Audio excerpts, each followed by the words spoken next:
are seated and we get ready to deal with the matters that we have tabled for discussion this morning. And this morning, my guests are our regular panelists, an editor-in-chief of the New Crusading Guide newspaper, Abdul Malik Kwekubako. Also, Adam Bona is security analyst and CEO, Security Warehouse Limited. Here in the studio also is Mahama Ayariga, the Honorable MP and Chairman, Subsidiary Legislation Committee.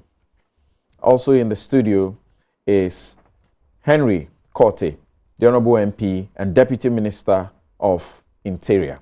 Gentlemen, good morning and welcome to Newsfile. Good morning. Right. So we are starting on the notes of what appears to be a sustained onslaught by armed robbers who are running riots and in very daring fashion, in broad daylight, killing and taking people's, monies and properties, particularly in Accra. And the developments that we have witnessed in the course of the week after all of these had come up. We will go for this quick break, and when we return, we'll ask, among other things, whether or not our security is up to the job and whether reshuffling the command is any solution. We'll be right back.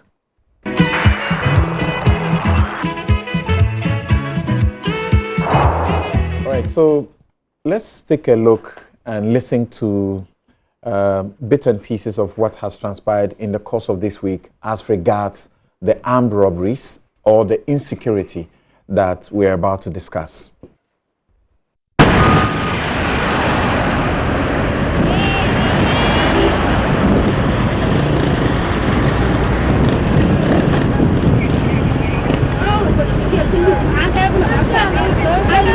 Well, yes, it's regrettable, but if we put it in context, over the Christmas, we had a very successful deployment.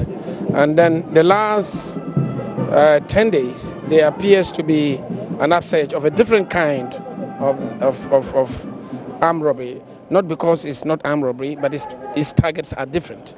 What we had in the beginning, when we set up, was armed robbery, highways and domestic homes and what have you. Now we've seen in the last 10 days, there's been an upsurge of, money joints.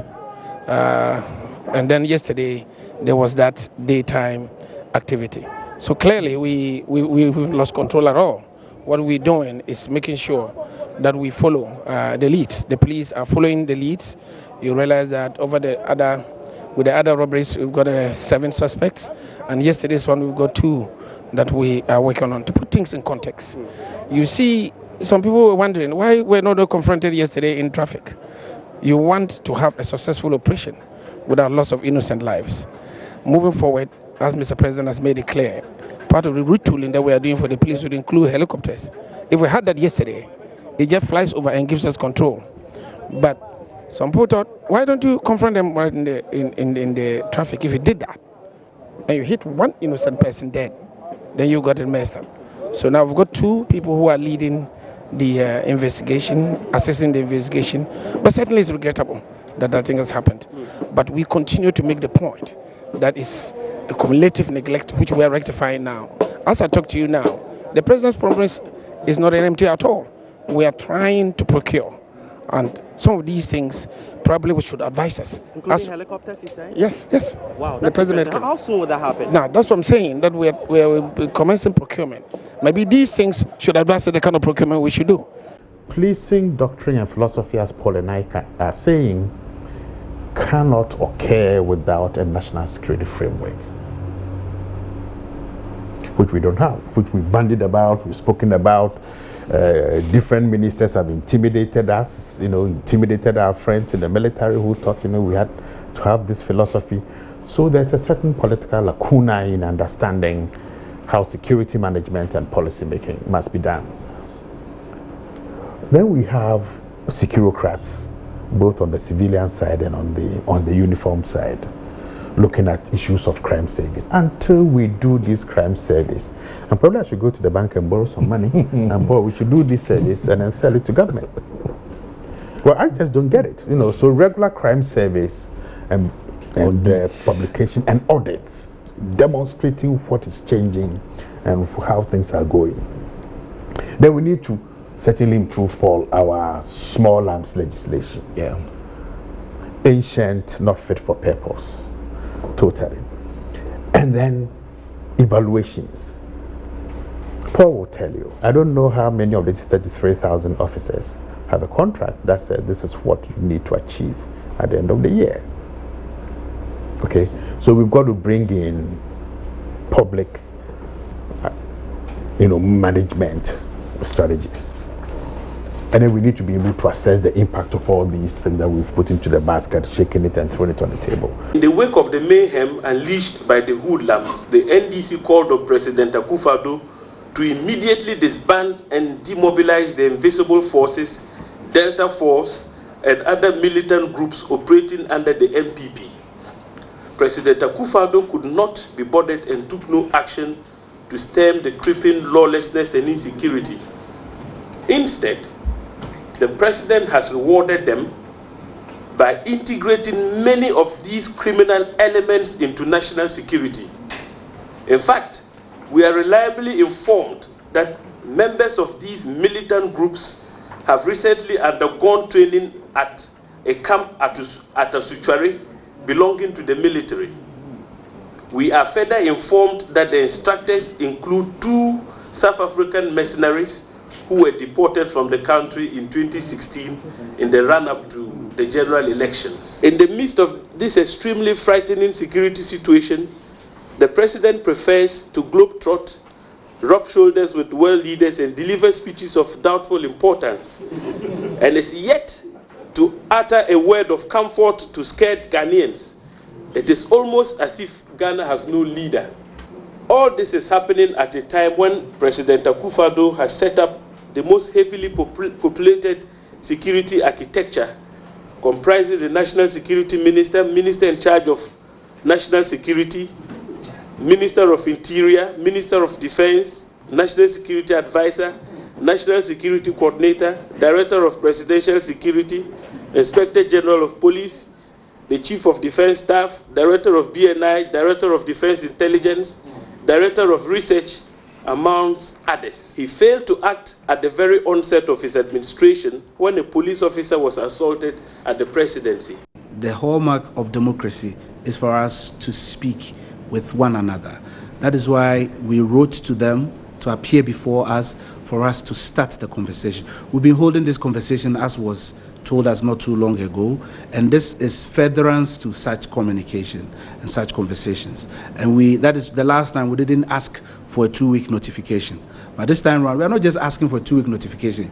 We are asking that they report to us in 2 weeks and give us specifics as to what we required and demanded in close meeting. And that will assure members that the assurances offered in our meeting today, at least there are signs of it. We have seen them. We know that the security services is logistically challenged, but when it comes to push, they demonstrate their show of force. We have demanded such of them. We have to tell the criminals of our state. Virtually, we are living in a crime state. Every now and then you are hearing reports of criminology, and it is not just in Ghana, but my concern is focused in Ghana. If you try and put your lenses around us, you see what is happening around us. That is one of the things that give me consolation, that within my country, I want it at least to the barest minimum of crime. And that is what we have demanded for. The Vice President of the Republic, Dr. Mahamudu Bawumia, convened an emergency meeting of all heads of security agencies, service commanders, and ministers responsible for the interior, defense, national security, and also the senior minister to deliberate on the recent spate of robberies in our country. Number 1, Operation Calm Life, which is the joint anti-armed robbery, military and police operations, has been enhanced with immediate effect. In this regard, there will be heavy military and police presence in our major cities across the country starting from today.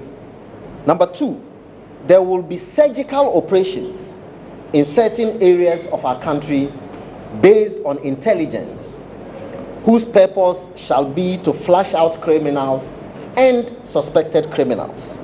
There will be enhanced surveillance on financial institutions, forex bureaus, and money vending points across our cities.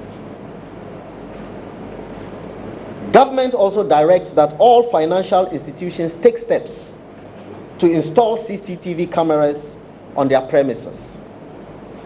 Government will roll out a program to link all these CCTV cameras to a national operational command center. Number 5, the Ministry of Energy has been directed to accelerate the pace of its cities and communities lighting program in order to light up our cities and communities, especially crime-prone areas. I want to assure the general public that the President Nana Addo Dankwa Akufo-Addo is fully apprised of developments and what is going on, in constant contact with him, and the recent spate of armed robberies which are of concern to everybody is of concern to him. And this is why we are taking the measures that we are taking to restore, the stability and security of this nation. We ask for the cooperation of the general public as we and the security forces undertake these operations. And inshallah, they will be successful. We will make sure that every resource is provided for successful. Ghana, we are known for our peace and stability, and we are going to make sure we maintain that.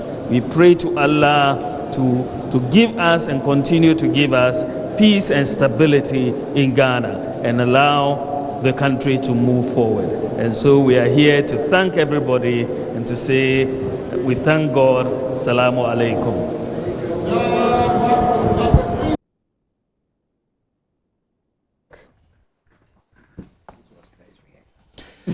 You're welcome back. And Kweku just described something as dress rehearsal. Whilst we're listening to the Interior Minister, listening to Mustafa Hamid, Information Minister, listening to Dr. Kwesi Enin, and the various other persons who had, views and analysis to give on the insecurity situation, there was a discussion that was almost heated right here. Right. So, I don't know. See, the newspaper and online publication headlines, let me just give you a peek of what has been going on in the course of just this week, and starting somewhere, particularly from Tuesday. There was a headline that said, Cashier gunned down in Tema. Robbers escape with 200,000 cedis. Robbers raid motors, Royal Motors, bolt with cash. Police hunt for attackers. 20 forex bureaus robbed in 2018, just in Accra and Tema Cities under siege. 9 arrested over forex bureaus attacks. 2 in Royal Motors robbery. We are in control of crime fights, Interior Minister assures. 5 major crimes increased by 45% in Accra, Dr. Kwesi Enin. What does this picture say to you? Thank you very much, and good morning to cherished viewers. It's my first time on this program. Good to have you, sir. Thank you. It tells us that cumulatively, as a nation, we have always treated issues to do with security with some sort of scorn. We haven't treated we haven't given it the weight we should have placed on security. If you talk about, what do you call it, education, if you talk about, you know, even our roads, if you talk about, call them, we have various policies. When you are talking about, you know, health, you are talking about all of them. But as a nation, 25 years and counting, since the fourth Republican Constitution kicked in, we still don't have a comprehensive security and safety document. And so all that we have done from 1992, 1993 till date has been that knee-jerk approach. When there is an explosion at atomic, you know, we go and try to do something. When there is this there, we try to do something. Fast forward to today, I would say emphatically that it is our inability to tell ourselves that security, that paradigm is shifted. Now it's becoming a bit more sophisticated. People are traveling much more than they used to do. We are crisscrossing, and therefore crime patterns are evolving. But have we put in enough measures to be able to counter? I say no. Fortunately, we find ourselves, instead of me saying unfortunately, I'll say fortunately, we find ourselves in a situation where we don't have a choice. If we don't act, we are all going to be devoured by the criminals. And so I would say that let's maintain the momentum, and let's keep putting pressure on the policymakers and also the finance minister. I have always said that the finance minister is key in all this discourse, because if the president comes out to say, I'm going to give you 800 million, and we go to sleep and start celebrating when we don't know that the exchequer has signed a check, then we are not going anywhere. I am aware that there are some processes that have been started, but it is too slow. I mean, if you ask me, September 11th, when it happened, there were quick movements, and that way you need to jumpstart certain, you need to stop certain things, and you know, we should find time. These are supposed to be your preliminary comments, but they are supposed to give us an idea of how you, as a security analyst, someone who is in this area, how you have processed what has happened within this very short space of time. As regards, you know, knee-jerk, you know, reactions and solutions, we'll deal with them. And it is the reason I have Fighting Armed Robbery in Ghana by Professor Kenatefa here, because there are certain recommendations that he made that you find that if we had attempted to take care of them by now, we may not be where we are. So how do you process what has happened? How should I, the ordinary person without the security eye and awareness, so to speak, what is happening? What is going on? That's what I want to know. I think what is going on is our state of not being alert. We are not alert as citizens, all of us. That is what is currently. If you look at the types of crimes that have been reported, I would call them incidents. I would say these are incidents. I would say incidents because take the case of what happened in the, what do you call it, the Royal Motors. Right. They look more of an internal, something that was internally orchestrated. And it means this is something that one would say would fall under organized crime. And when you are dealing with organized crime, you need to have that mob mentality to be able to, you know, hit that is internally orchestrated. The killing of the Lebanese man and the taking the 200,000 away is also said to be something that has some internal exactly things. If you look at it, it all involves either the movement of money from one location to the other. I mean, information has come in that at the Royal Motors area, almost about 500,000 or so got stolen of a sort. They took, ransacked the place, took people's phones, exactly. All the workers who were around at the time, they took their phones. Exactly. And so one would say that this is a type of crime that if you don't have your intelligence on the ground, it becomes very, very difficult to hit at. Secondly, those business owners or those individuals who run these businesses, sometimes You see, when you've never been hit by crime, you never know how you must react or what measures you should put in place to stop some of these things from happening. And so I would say that if you look at the Tema one, it is about the same modus operandi these guys use, where if you, I'm sure, I mean, some arrests have been made, but if you go deep into it, one would say that it looks like those who are ready to hit at us seems to have a lot more information than we would have thought. And so what we don't have probably has to do with how to process this information and use the information to catch them whilst they are in their beds. Okay, just hold it briefly for me there, Adam Bona, and the Deputy Minister, Henry Kotti. Your boss says that there has been an upsurge. These are his words, upsurge. Now, how am I supposed as a citizen to interpret that? What is it? What is going on?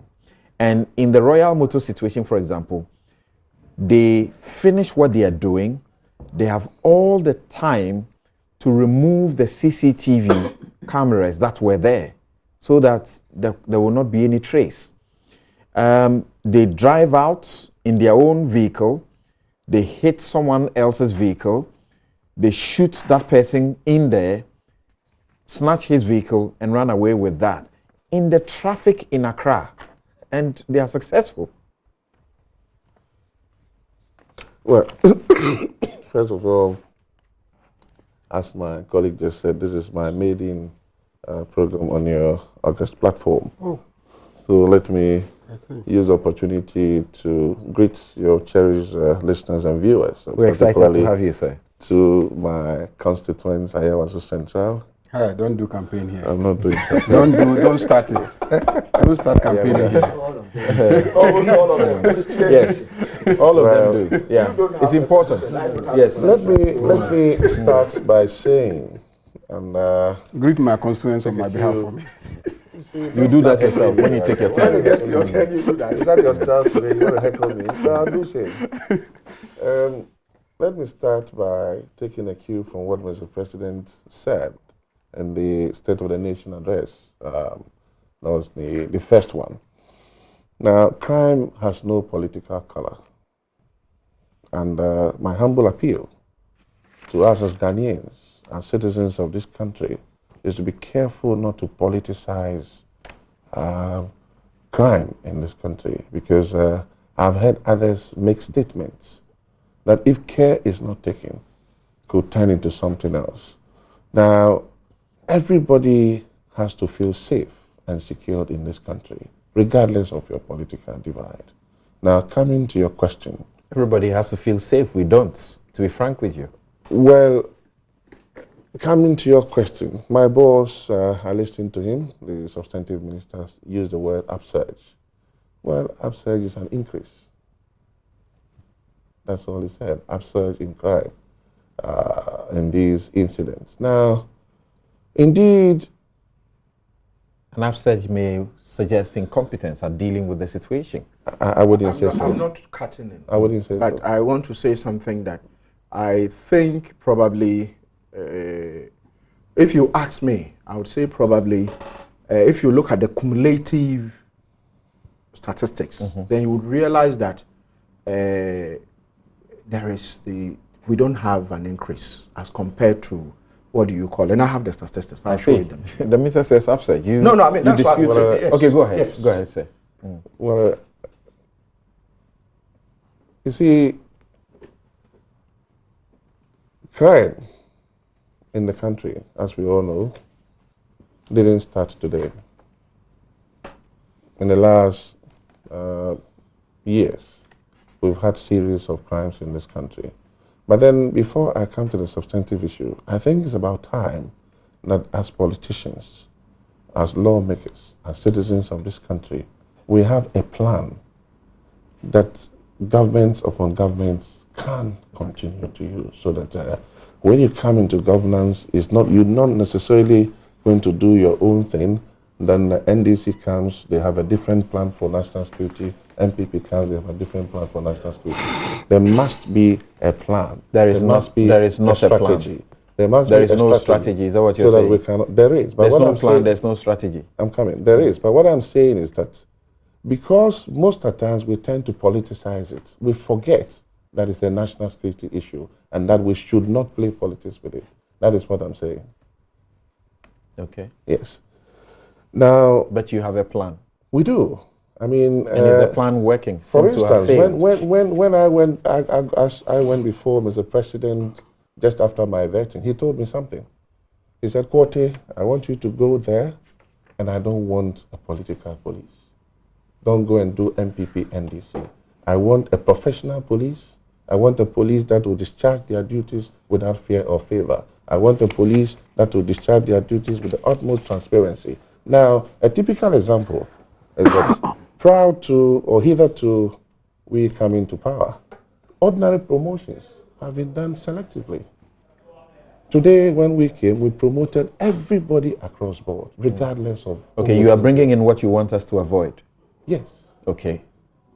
Do you understand me? Yeah. You say, let's steer clear from politics. That's what you're doing, and so you will invite your colleague to do same. No, I'm just trying to give you, okay. It's a preamble. All right. So. All right.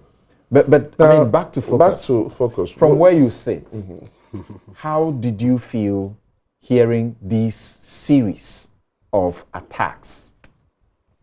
Oh, well, they happened, and indeed, as a citizen of this country, not even to talk of being a deputy minister, when you hear these things, you become a bit alarmed. I mean, generally, that's what it should be.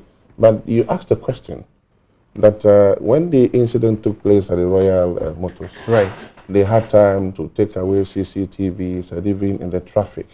Now, I have an issue there. In the traffic, no matter how the police are well equipped, I think that it would be suicidal if the police should track them in the middle of the traffic and start shooting at them. Because it means that we are going to have more than God knows how many people die in the course of it. So that, for me, will be what we call a sound judgment around that time. And again, the idea to suggest that the Ghana police is not up to task is rather unfortunate. Because as we speak, let me put on record that the Ghana police has been ranked as the 8th in Africa. It means that we are working, we are doing something. No, citizens are not, thinking about that now. Well, all they are thinking about is that they want to feel safe, and they are not. We have put in measures. Mr. President did announce that quickly when the incident happened, that we set aside 800 million Ghana cedis to provide logistics. What we are lacking, and let's call a spade a spade. I mean, Ghana police at the moment is around this strength, about 38,000 plus.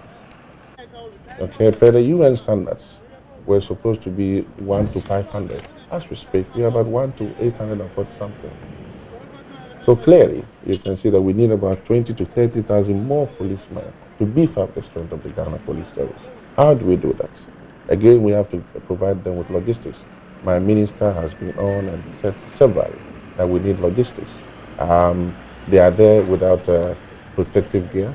They are there without any helmets and all that to protect them. But indeed, the president has come out, he's made this 800 million for us to use, and plans underway. Very soon the police will be retooled and well equipped to be able to combat crime. Before the 800 million was announced and the budgetary allocations were made, the crimes that we are seeing were not seen. The question is, what is your assessment? What has led to this? Is it really about logistics? And the logistical problem has been there. You see, this is where I'm trying for us not to do this comparative analysis. When you say the crimes have not been seen, it's strange because the statistics are there. I mean, haven't we seen armed robberies in this country? I mean, I can give you on and on and on. Rocco Frimpong is one of them. Until last week, I have not been as terrified. Well, and people have been telling their stories. How a lady, watched her dad killed. How a woman tells the story of how her children were subjected to such terror, and she had no penny on her, and yet they insisted that she needed to give them money, you know, and she was afraid she was going to be raped. Her grandmom, you know, was being terrified. These are the stories.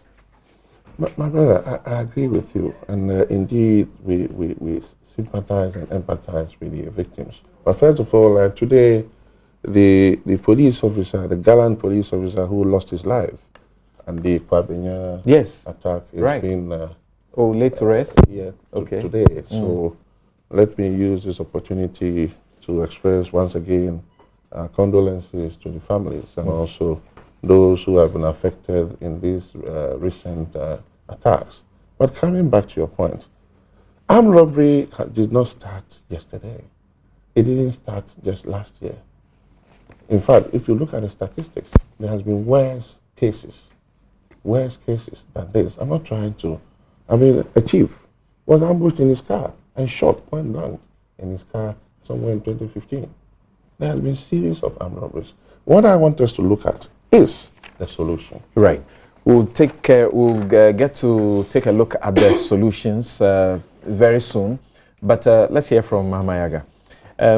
Well, your side in the minority in Parliament, you have already organized press conferences and stated clearly what you expect of the government to do to take absolute control of the security, but you have also made some very damning claims that whilst we were listening to former Deputy Interior Minister James Agalga, Kukubako was asking you, do you have the facts to back these claims because they are so wild?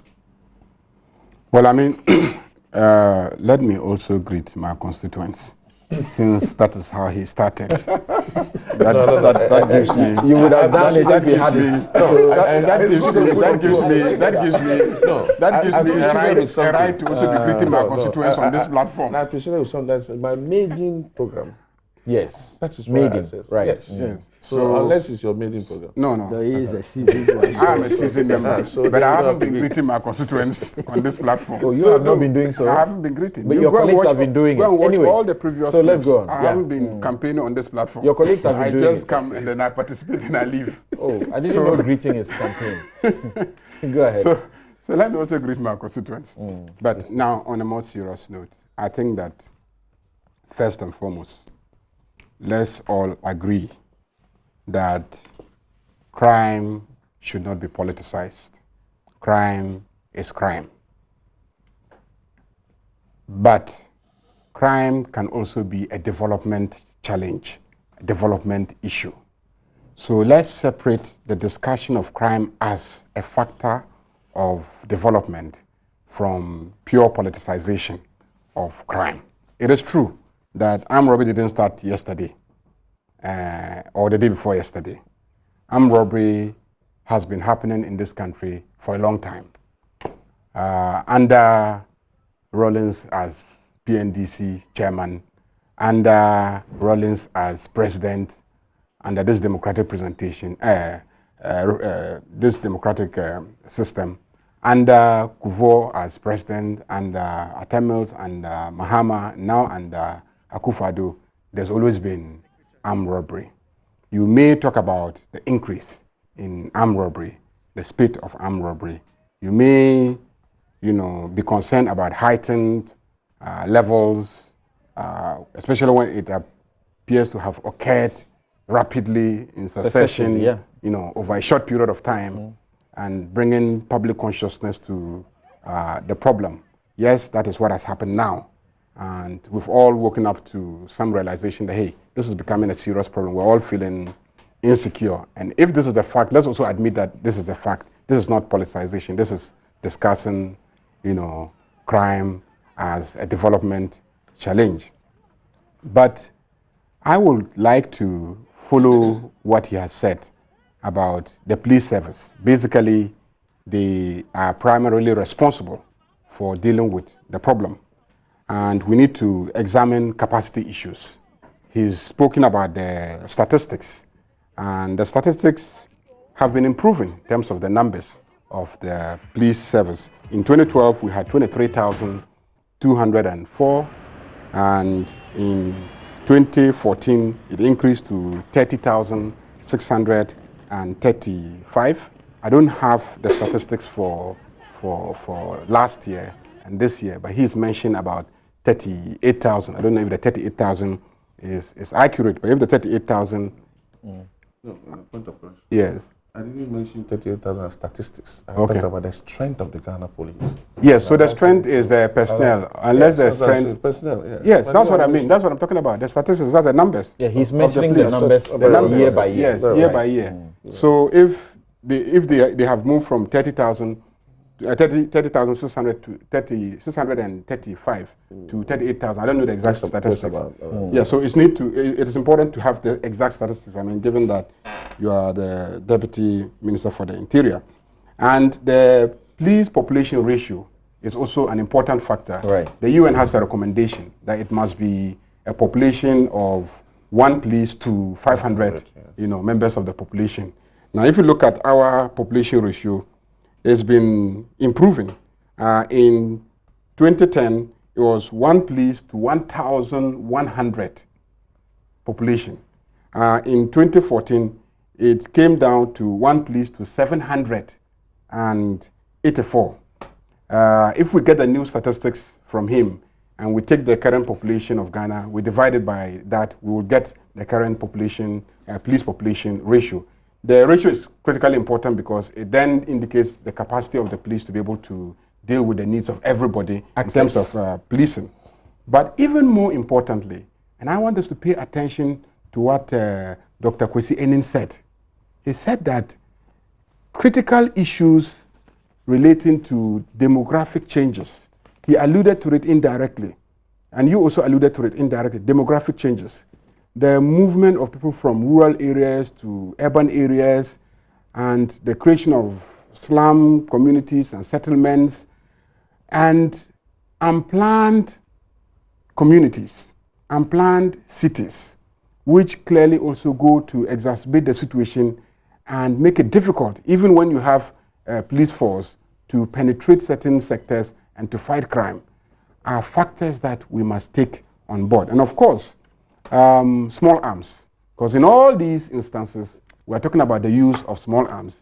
I was at an ECOWAS meeting where Ibn Chambers attended and he delivered a speech and he started by saying, look, there's nothing small about small arms.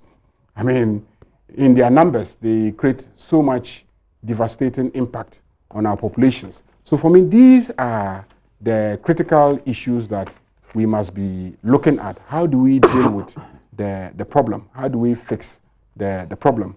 And so, first and foremost, we must increase the numbers. We must recruit. We must also decentralize. For instance, Greater Accra or Accra metropolitan area must be compelled to, put more of their resources into policing. Okay. So it's not entirely a central issue. We will segment that for the recommendations or what we think are the But the last point, solutions the last point that I want to make before we get later to the discussion of solutions, if you also look at the statistics and do an analysis of the statistics, you will see the correlation between poverty and crime. Because he is an expert, I'm sure he has the statistics. I have some statistics here, which I was analyzing just before you asked me to intervene. You will see that many of the crimes relate to stealing, assault, and threatening. These three go together. When you are stealing and you are assaulting and you are threatening somebody in the process of stealing, you see that the crimes go together. If you take the statistics, you will see that a majority of the crimes that we are dealing with in this country fall into this category. And stealing, unless we're talking about high-level political stealing by political leaders, the kind of stealing that is part of the statistics that they gather as crime, usually will be petty stealing, armed robbery, and all those things. They constitute a majority. And so there's a relationship between poverty and, inequality in terms of ownership of resources in this country and the crimes. And so you must also look at the issue. It's a relation, but not a justification. Not a justification, but there's a relationship. Because you just need to look at the statistics. And I have the statistics for a number of years here, and I can show you. So, because they have it. They know that stealing, assault, threatening cases, you look at it every year and you see that every year that constitutes a majority. On the average, about 40% of the cases of reported crimes at the police station are in that category. So you need to deal with the poverty issues, the development issues, the uneven development issues, and the issues of redistributing opportunities and resources in the country. Let Adam help us with the statistics, which are becoming, you know, a bit of a debate. Now, Dr. Kwesi has spoken to JoyNews, PM Express, and has spoken about 5 major crimes that have increased by 45% in Accra alone. And he said that was troubling. Now, he gave some, you know, figures. And he said that car robberies, 2 cases were recorded in 2017. But January 2018, there have been 10 cases. And these are the reported cases. We are not talking about those that have not been reported. So you see, the question of upsurge can be properly, you know, as it were, made, as the minister spoke to. In 2017, the number of residential robberies stood at 26. However, in 2018, the figure shot up to 31. 2018, we haven't gone any far. For robberies at work, there were only 2 cases in 2017, but 2018 has recorded 5. For street robberies, there were 21 cases in 2017, but the cases more than doubled by 1 year, hitting 43 cases in 2018. Then he says, so we are seeing almost 45% growth in the 5 major crimes in Accra within the space of a year. You don't agree? Well, I do agree. But if you want to do proper comparative analysis, if you take, for instance, I have data, you know, from some years back.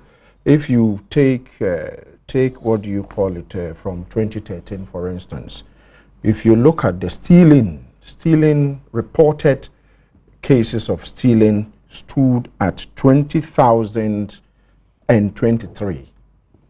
If you do armed robbery, you are looking at 255. Okay, fast forward. Usually, when you are dealing with crime, this type of crime, the mind of those who steal, usually, depending on how they are pursued and probably arrested, will determine whether they move on to now purchase either a knife or a gun. So the easier it becomes for them to cut into your window and just come and steal a TV. Next time when they come, they will they'll wake you up and point a gun at you. And so you would realize that that would have some, you know, something to do with this robbery. And so if you come to 2017, 2016, the increase was 35%. But if you look at 2014, 2015, we had 216.7% increase in robbery cases. And so if you fast forward and you bring it to 2017, cumulatively, there was a decrease of crime, armed robbery, to 31.3 from the 35.1. And so there was about 4% decrease with regards to armed robbery. If you look at the stealing, in terms of stealing, if you take in fact, even stealing 2017, we have a reduction in stealing. And so you see the analysis I'm doing now that we had a reduction in terms of stealing, 0.5% reduction. And so if you go up, you would realize that also had something to do with, affected what do you call it, armed robbery, bringing armed robbery to what do you call it, 31.3%. And so, yes, what Dr. Enin had is right, but if you want to put everything together, then you would realize that somehow, probably, we shouldn't be too quick to conclude that this is the actual picture without looking at it vis-a-vis previous statistics that some of us do have. And so this information I'm giving you are factual. This information I'm giving you are factual, which you can actually cross-check. And so we might be doing well, but if you look at the spate of robbery, the spate of what is happening, and the fact that, ammunitions, guns were used, and how daring these guys did it, meant that people would definitely say there has been some upset. So it's the reason why I said I would not probably agree with what the Honorable Minister of the Interior said, that there's been upsurge. You would say that you can't say there's upsurge if you want to look at. He's in charge and he's saying that. No, I'm dealing with the statistics. You're only analyzing. No, I'm dealing with the statistics I have here. Right. I'm not the minister. Okay. I am only speaking to facts.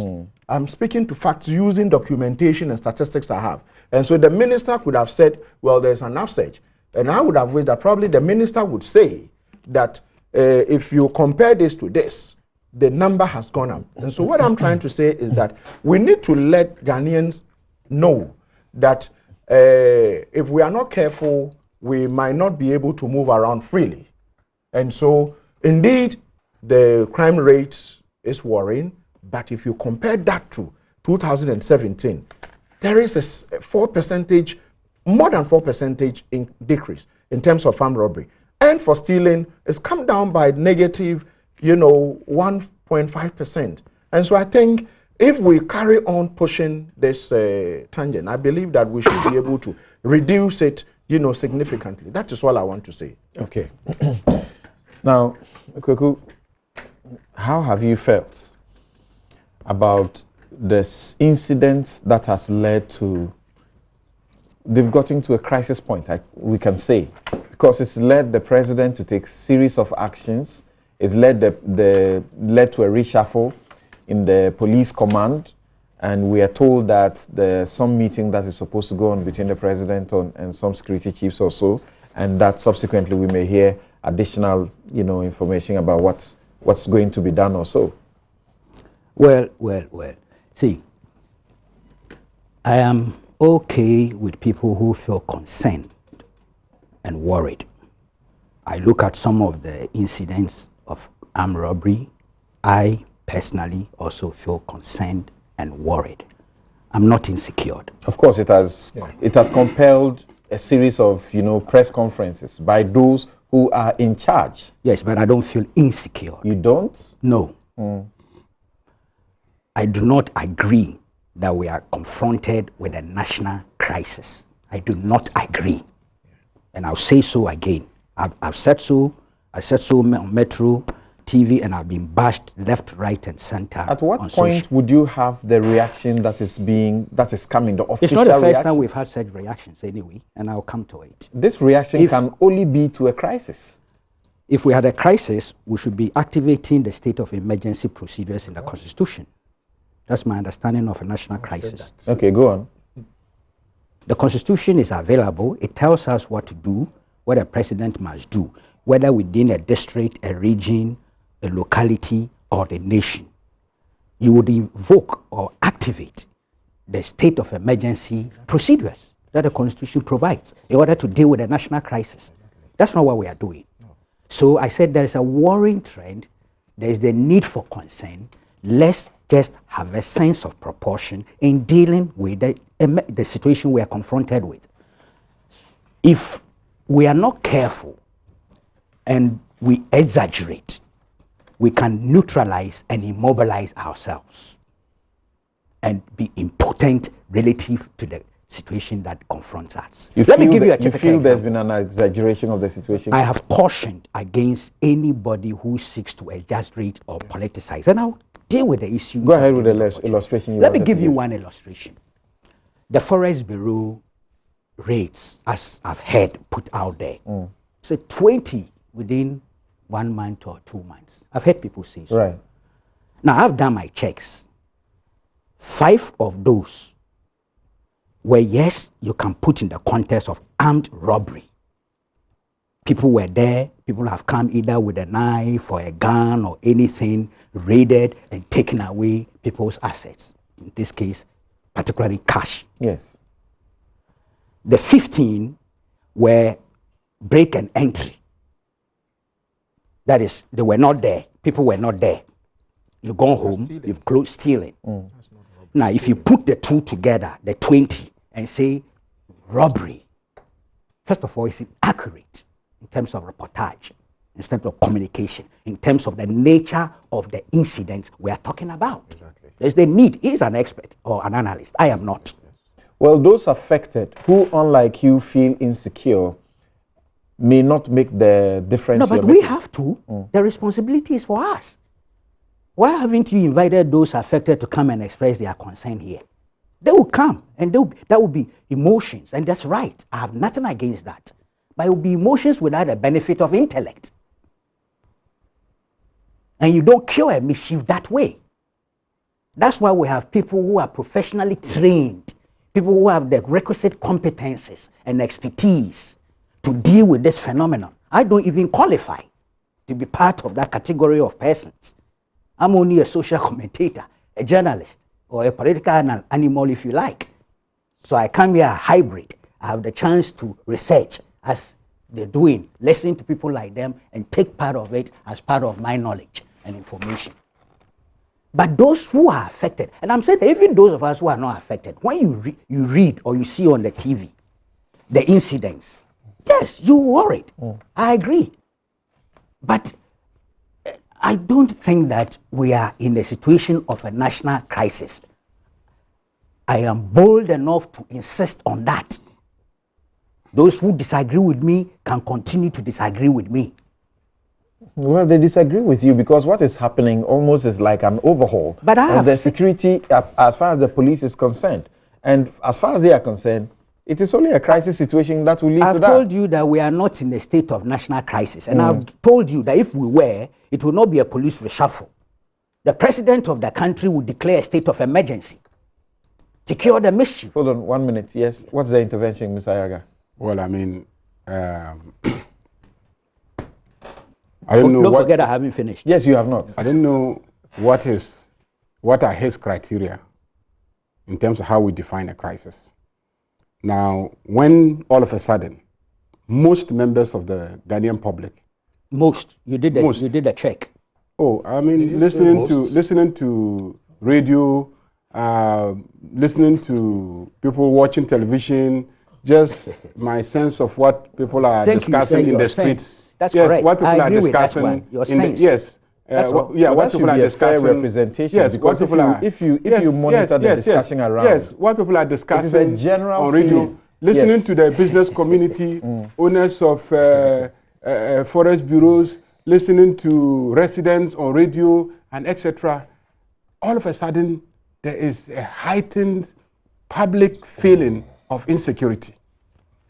Now, you know what? Can I come in now? No, now listening to the police service themselves, they themselves are carrying out, serious reshuffles. No.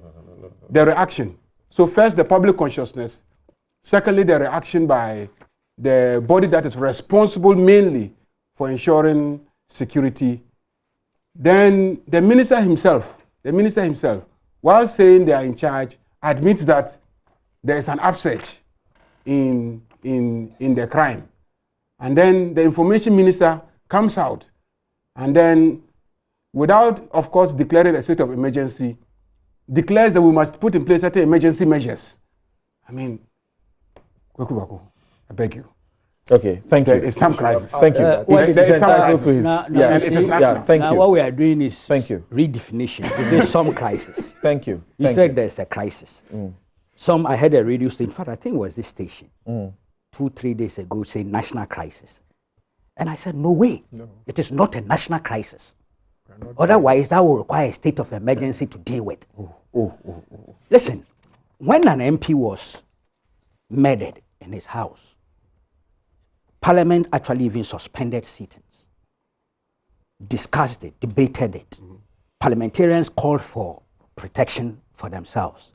The whole nation went discussing it on. And you're referring to JB Dankwaidu here? Yes. And the alarm bells were ringing all over the place, across the divide.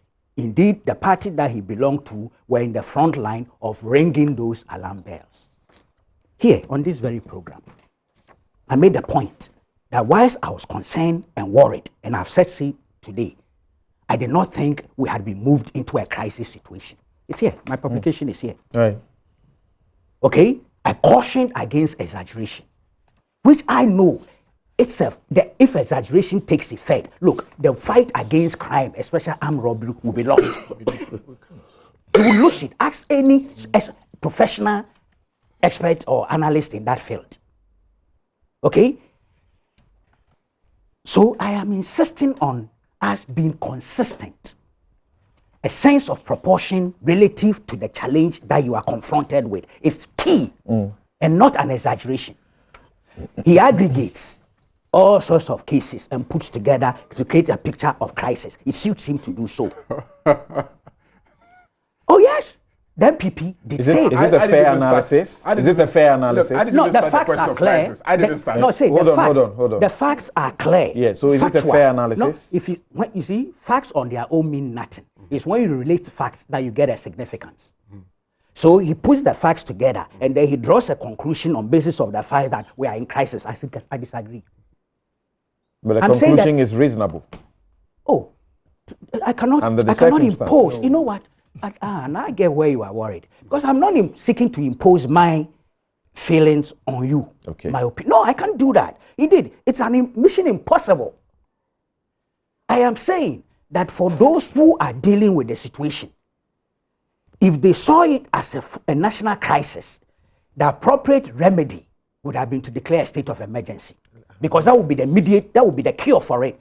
If you are facing, even in localities where we have ethnic infernos and the rest, don't we declare emergencies in those localities?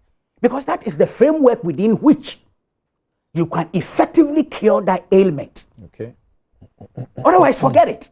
If you are just going to do ad hoc measures to deal with the national crisis, don't even proceed. Now, let me give you the You are entitled to hold on. Wait, let him finish. Wait. No, you see, I don't understand. You are entitled to disagree. This is, after all, democracy. But I am saying that what we are doing, if we create the impression that what we are confronted with is a national crisis, I'm sure you will come back. I will give you thousands of examples, year by year. And none of it took us to the brink of disaster or crisis in this country. You've got to have a certain sense of proportion. You've got to stay focused, especially those who are leading the charge. But even the citizenry, and we are very important in all this fight, if you make us panic, if you neutralize and immobilize us, the battle is lost. Right. Nonetheless, do you feel that the police are in charge? Yeah, you just brought me back. I forgot. This is where I wanted to start, but you took me somewhere. See, I have a copy of the executive summary of the report of the Presidential Commission into the Ghana Police Service. This is dated March 1997, the Accra Committee report. Right. Yeah. See, on page 7, it says, it is the Commission's view that Ghana must make every effort to meet the needs of a modern police service that will provide the main tool for combating crime and safeguarding the nation's stability now and into the 21st century. The present conditions in the service are deplorable.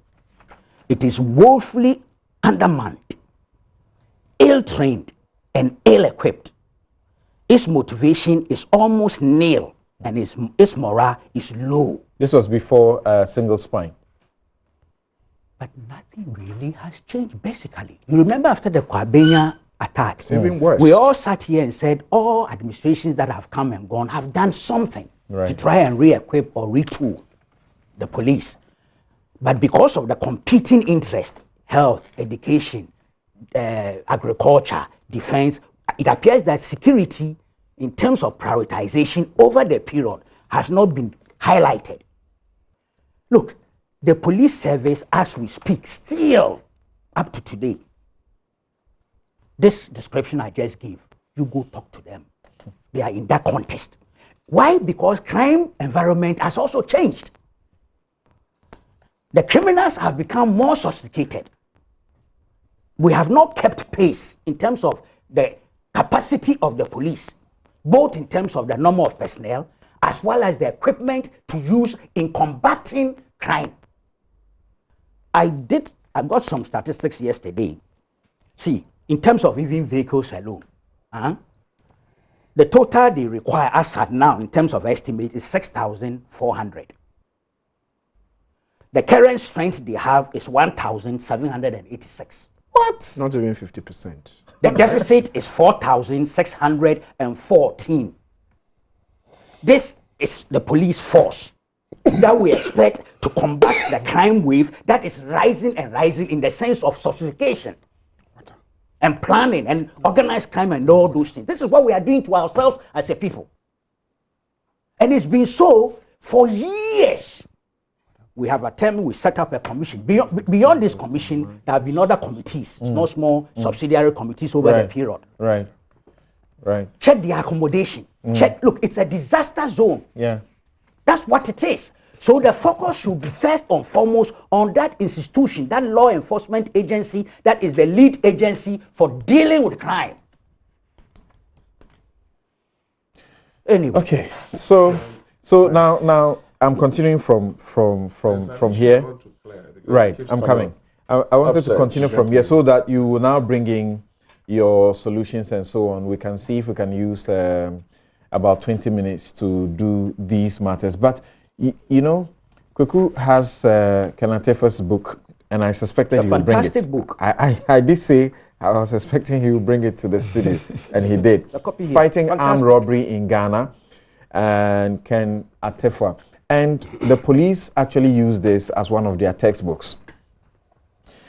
I want you to, canvass the matters that you need to do quickly, and then we ask the questions, the long-term solutions, whether or not they are being pursued. What are the issues that you wanted to look at? It appears that the word upsurge keeps coming up, that the minister used. Now, if you can play the tape again, he did say, and let me quote him, that when Operation Come Life was if you like, activated or introduced in December, there was no incident. It was relatively calm and quiet. Now, after Christmas, then he used the word upsurge. Let's get that clear. Okay. After Christmas, there was an upsurge of crime in the country. It is not to suggest that there's been an upsurge in crime in the last 2 or 3 years. Okay. That one. Right. Now, reshuffling, I find it very interesting. And my colleague, my senior colleague in Parliament, keep using reshuffle. He has been in government more before I came in. He's been reshuffled in government. Was that to suggest that he was not competent then? No. It's a situation that has led to this let's reshuffle. liken the two. Is the reshuffle a solution? That's a question that citizens are asking. They want to know. Please. Is it a solution? Final solution. No, that should not be. It's like playing having a football team. Is it to suggest that when a coach decides to take a particular player and say, you don't fit into the strategy? No, I think you should focus on giving us the message for the reshuffle so that it will sink in. The message and for like reshuffle Kuku said, is simple. It should all go towards giving us the confidence and the reassurance that we are safe. The IGP, following the campaign promises that we made, is undergoing some, the police is undergoing some transformation. Under the transformation agenda, he has his plan and strategies. Now, he decides to put people where he thinks they fit into the plan at a particular time. It is not to suggest that the reshuffles were done because of the recent armed robberies. Oh, it's a coincidence. That should not be the solution. Is that what you're saying? It's a mere coincidence. But then it's being put as if they were removed because they were not competent to handle the situation. No, there's a transformational agenda. I need you to confirm that the reshuffle that's been done was planned ahead of these incidents. It is not a response or reaction to the incident. It's not necessarily a response, no. Okay. All right. Yes, so you are moving to other issues, but, you know, Professor Tefa discusses a number of matters, including revamping and decentralizing the highway patrol unit, for example. We have seen the visibility police and how that has been useful, you know, in giving a semblance of, you know, sense of security to people. Is this still what it is? You know, he speaks about routine or highway patrol operations. All of these ought to be done and done in a sustained manner. Do you find that this is what is going on? At the moment, there is the highway patrols, I'm aware, is ongoing. But when you are in Accra, you don't appreciate the highway robberies in the hinterlands or when you go towards Kumasi. And I have some statistics here to share with you so that we know that we are not actually, you can't use just Accra to aggregate what is happening. Sure. It's not possible. You can't just use Accra. The presently, it must be said, no, it is not Accra alone that is being used what I'm trying to for say these discussions. But at the moment, 99% of the noises we are having, excuse my words, has to do with these crimes that are happening in and around Accra. And you can't use Accra to aggregate, you know, and say, oh, we are in crisis. I want to go to highway robberies. If you go to the Ashanti region, just between, what do you call it, this year we have had 7 highway robberies. We have had 7 highway robberies. Does that mean we are in crisis? No. If you go to the central region, we have had 4. If you take, what do you call it, Eastern 2. If you come to the Upper West, you have 4. If you total all the regions, you have 25 just this year. And so, are we therefore saying because of that we are in crisis? No. If you look at Greater Accra, we have had 2 highway robberies, 2. But if you go to Ashanti region, and I'm sure you understand why Ashanti region, because it's almost in the center where when you are going to the north, people drive through. And if you've taken any of our buses from Accra to either Tamale or Wa or Bolegatanga, on the way, it is almost like you are in a war zone. In the night, the highway patrols, the buses queue, you would have highway patrols behind and highway patrols in front. They would have to shepherd you from one territory into the other. And so are we therefore saying because of that we are in crisis? What Ken Atefua said in his book, I would want to say that I have heard other people, other proponents who have said that, why are we buying helicopters? But I would want to say, you see, when the market women are being robbed, when they are going to do their trading in, you know, people come out, block the roads and rob them. And you are going to go with vehicles. How do you cover such a wide distance within a short period? And so I would say that procuring these helicopters is supposed to come in and deal with this canker. If just this year we have had 25 highway robberies, it means that we must find permanent solutions. And if there are permanent solutions, and I believe that if we had 1 chopper in the Ashanti region, maybe 1 in Tamale, 1 thereabout, we put them all over, it shouldn't take more than 30 minutes to fly into maybe Bole Bamboa area to quell maybe a highway robbery. And also if you have, what do you call it, choppers, you know, media houses all over, I mean, in the advanced countries would bring you live highway robberies. Live, video, live. And you will see the police choppers, these choppers have high, what we call them, the thermal imaging cameras. So that even in the thickest of night, it will pick you and it will show where you are and they will release the K9 to go for you. That is how you deal with crime and deal with it. And so I would say that looking at what we are where we haven't, the situation is not hopeless. Okay. And so let's not use Accra to aggregate and say, oh, we are, I mean, I believe that most of us who deal with security will disagree that that is not, we are nowhere close to that situation where we will say we are actually in crisis. Maybe the media and you you are not a politician. The politicians, but he's the media. The media, yes, you are the media, and the politicians are those who are, putting that thing in our minds that, you see, we want you to feel insecure. I don't know what you guys are getting out of it. Well, we are reporting what is happening. Not the media. I'm more concerned about the no, we are reporting what is happening. You say there's something wrong with that. Some of the media houses are not.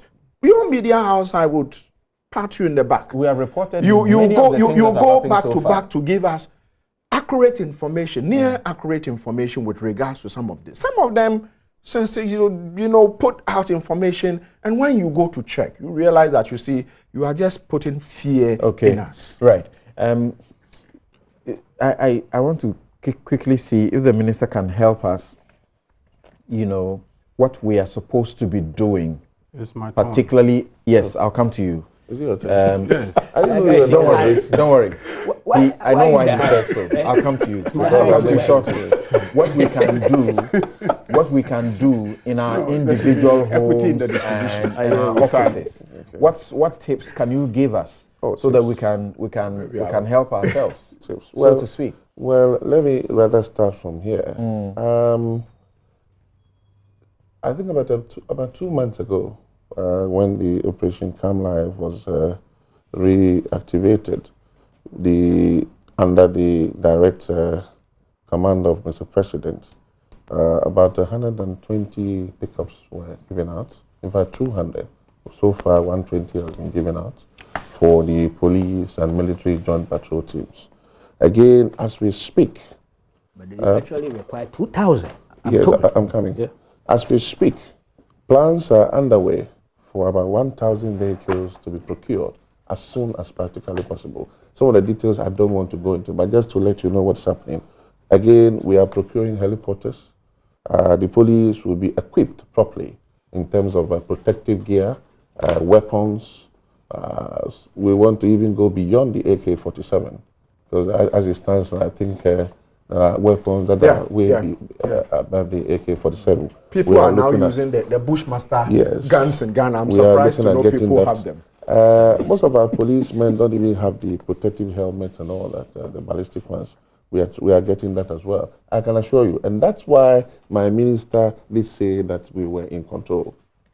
That's why, because we put plans in place. And now that I've mentioned this, again, let me go to my brother, because he knows that in security we do what we call restrictive tendering. And this is a matter of urgency. So he may perhaps slow down with this abolishing of public procurement. So we need to buy things. We need to make sure the good people of this country are safe. Now, the police occasionally do give tips as to how individuals can keep their security intact in the event of armed robbery. And I think that is already out there. Yes, and from some of the things that have happened so far, we are getting to understand that, for example, going to take bulk money, a lot of money from the bank, you don't just have to do that. If there's a way you can avoid that, do. Professor Kenneth Tefa, in his book in page 256, talks about removing crime targets where possible. And he says you don't have to keep large quantities of liquid cash for long periods in insecure facilities. Removing car radios from cars, regularly emptying or replacing coin meters, etc. Marking property, and among others. Yes, Mr. Araga. You didn't allow me to finish. Yes. No, I was just... You are finished. You didn't allow me. You asked me to do something, I was doing. I actually realized you were done. No. Okay, can you do the rest in a minute? Do the rest in a minute. One thing I want to emphasize, and Kweku has said that, my dear friend has said that, let's be very careful and circumspect in our choice of reportage on issues of security. Because you see, like you said, you are doing very well. For instance, with the emergency command center that we have at the Ghana Police Service, we recorded about 4,000 plus phone calls. And it might interest you to know about 3,000 of them are just bank calls. And so assuming these people decided not to call the emergency center and then calls the FM station, the next thing you say, oh, you see, I'm Robbery Wahao, and listen, and it creates fear and panic in our people. We have a duty as a people to ensure that there's collective responsibility in the reportage of security in this country. Is there going to be an intensification of police patrols? Definitely there is. It started yesterday. Mr. Vice President announced it. Thank you. Yes, Mr. Araga. First and foremost, I don't believe that it is necessary to use sole sourcing, single sourcing, when you're procuring these items. There's nothing security about security helmets. There's nothing security about bulletproof vests. Agency, so not security. Yes, so the agency can still be done in a manner that gives fairness to all suppliers. So let's not pretend that. Proceed to your substantive point. He brought that in. Yes, because you are seeking to go to court and so he brought it in, and therefore I have to respond. Secondly, there is a crisis. There's no crisis. There is a crisis. Listen carefully. There is a difference between declaring a state of emergency pursuant to Article 31 of the Constitution and the actual existence of a crisis. Let me give you a typical example. Yesterday, I went to meet a friend who came from Europe, and his brother was in Harvard with me in the same class. So his brother told him that, oh, when you get to Ghana, please meet Erga. So when I picked him up for dinner last night, he said, oh, what's happening in this country? I said, what happened? When I arrived last night and then I was leaving the airport, there were soldiers all over the place. And I said, oh, no, it's not a serious matter. I mean, of course, as a Ghanaian, I didn't want to give... It's not a serious matter. I didn't want to give a foreigner, that feeling of apprehension and fear and spreading panic. I mean, I'm a patriot, frankly. I mean, give me that benefit. I will say all the issues when they are factual, but when I meet a foreigner, I'll try as much as possible to calm the person down so that he doesn't feel insecure. If he has some investment to make in Ghana, he doesn't take a decision not to make the investment. I mean, it's not right. But he felt a feeling that there was something wrong in the country. The reaction of the government, sending soldiers all over the place, sending police all over the place. So the fact this is the problem I have. When you don't go formally, listen carefully. Military and police listen carefully. When you don't go to Parliament to declare a state of emergency pursuant to Article 31, it doesn't mean there is no crisis. You see, when there's a problem... But the people are calling for it. That's the military should be, asked to assess the situation. Precisely. Why were the people calling for it? I'll bring you in. Because the people felt insecure. Let me ask you a question. The people were feeling the crisis. And this was a natural response to the crisis that the people felt. And they were asking, send soldiers, because we are not even satisfied with the police. What are some of the solutions you are contemplating? What are some of the solutions you are contemplating as a minority? He asked me a special question whether when I was reshuffled, there was a crisis. You've been talking a lot, but give us some of the solutions let me a reshuffle connotes crisis. Let me tell you. Adam has a question for you. Let me ask you. But you are not giving me a question. I want to ask you a question. It's interesting listening to what you are saying.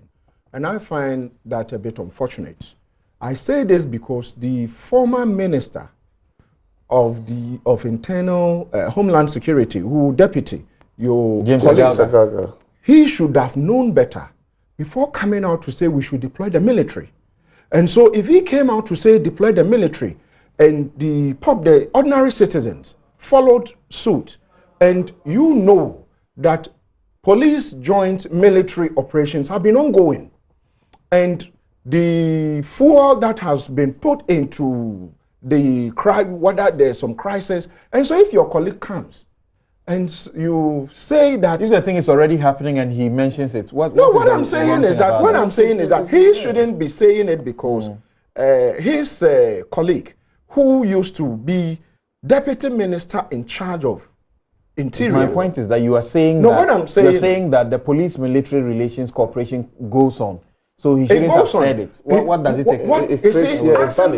Asking the president. You see, when the president comes out to say the military, it means he needs to trigger that article he read out. I was saying that. So I was suggesting that a while ago. So what I'm saying is the increased patrols. When I mentioned that the deputy minister said the vice president also had announced that these things were going to happen.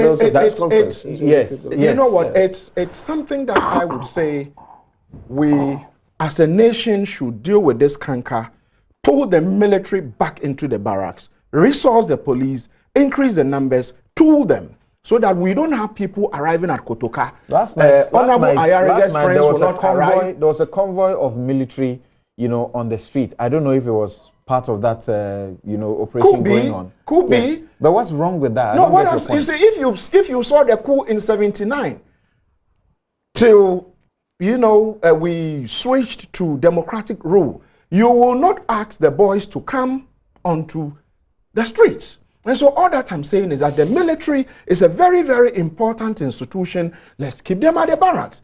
Homeland security should be dealt by the police. You have spoken about the challenging numbers of the police. How did we get here? We got here because in the meantime, we have short-term, so you see, approach. Usually what has happened in the past is that they bring the military. Are you aware? When they go on peacekeeping missions or whatever, usually they are able to keep some of their, accoutrement. They bring them back home to use locally. And so in situations like this, when we bring them in, they come, normalize the situation, and they pull back. And when they pull back, we have a problem. And so let's look at this issue holistically. All that I am saying is that they lack logistics, the resource is not there, they don't have places to stay. And so I spoke this way because I am surprised, and I'm putting it on record again, that our former ministers, especially those who handle security, should be a bit measured, because they know too much, and we would urge them to educate us. That's all I'm saying. All right, thank you. Can you protect me to now also say what I have to say? No, but this is not fair. You notice that I have been prevented from actually saying what I have to say. No. You are speaking for quite some while. You know what? I was asking the point where I was asking you, and that's where we are continuing from. Sorry. Yes. The point where I was ending with you was to ask I think there's a crisis. What are some of the solutions that you will proffer? Yes, I gave evidence of the crisis. Yes. Now, the solutions are actually being debated now. There is a crisis. The public overwhelmingly feels unsafe. No. You admit that one of the causes of the problem is the shortfall in the number of police personnel. You yourself, we sitting here doing the analysis using the, UN indicators and everything. You looking at the statistics of number of vehicles and all that, we all agree that there's a shortfall. Immediately, which is the next institution with the capacity to step in and augment the police force as we deal with the long-term and medium-term measures of dealing with the undercapacity of the police. Capacity? We indicated here. Capacity? First, we said first. We said personnel has the capacity. Yeah, which institution? The military is under 20,000. Listen carefully. So there's a difference. Listen, there's a difference between numbers and capabilities. Now you are talking. No. There's a difference between numbers and capabilities. Yes, I want capability and capacity. Not capacity. Capability and capacity. No, they all derive from the same concept. No. They all derive from the same concept. You see, he's not allowing me to conclude on my point. So my argument is simple: that the public feels there's a crisis. They are, feeling very intimidated by criminals, armed robbers. They are feeling unsafe at home. We admit here that the police, there's a shortfall in terms of the numbers of the police. And so when we say immediately, since you cannot recruit the number of policemen that we need by tomorrow morning, the next institution with the capacity to help is the army. Let them come in and assist. I don't see anything wrong with that. The public doesn't see what anything exactly wrong with is that. the army going to be Now, doing? the other Part issue, of patrols or what? Well, there's a relationship between visibility and instilling in people a feeling of security. Right. If you go to Rwanda, you go to Kigali, and you walk the streets of Kigali, you will see that at every runabout, you will just see two soldiers standing there, full combat. The things that you have mentioned here that you want to procure, you see them with a bulletproof vest, with a helmet, with an AK-47 assault rifle and everything, just standing there. That visibility, that physical presence instills in an individual walking around a citizen that he is safe because he has the personnel standing around to provide security. So the visibility of the soldiers around town assisting the police in the interim, whilst we look to recruiting more men, will be able to assist allay the fears and the concerns. There are a lot of members messages of the that you have sent in. But before I get to the messages, we'll take a break here.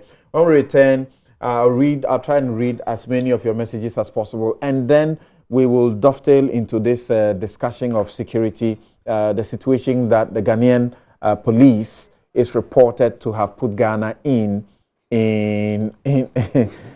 South Sudan. We'll be right back.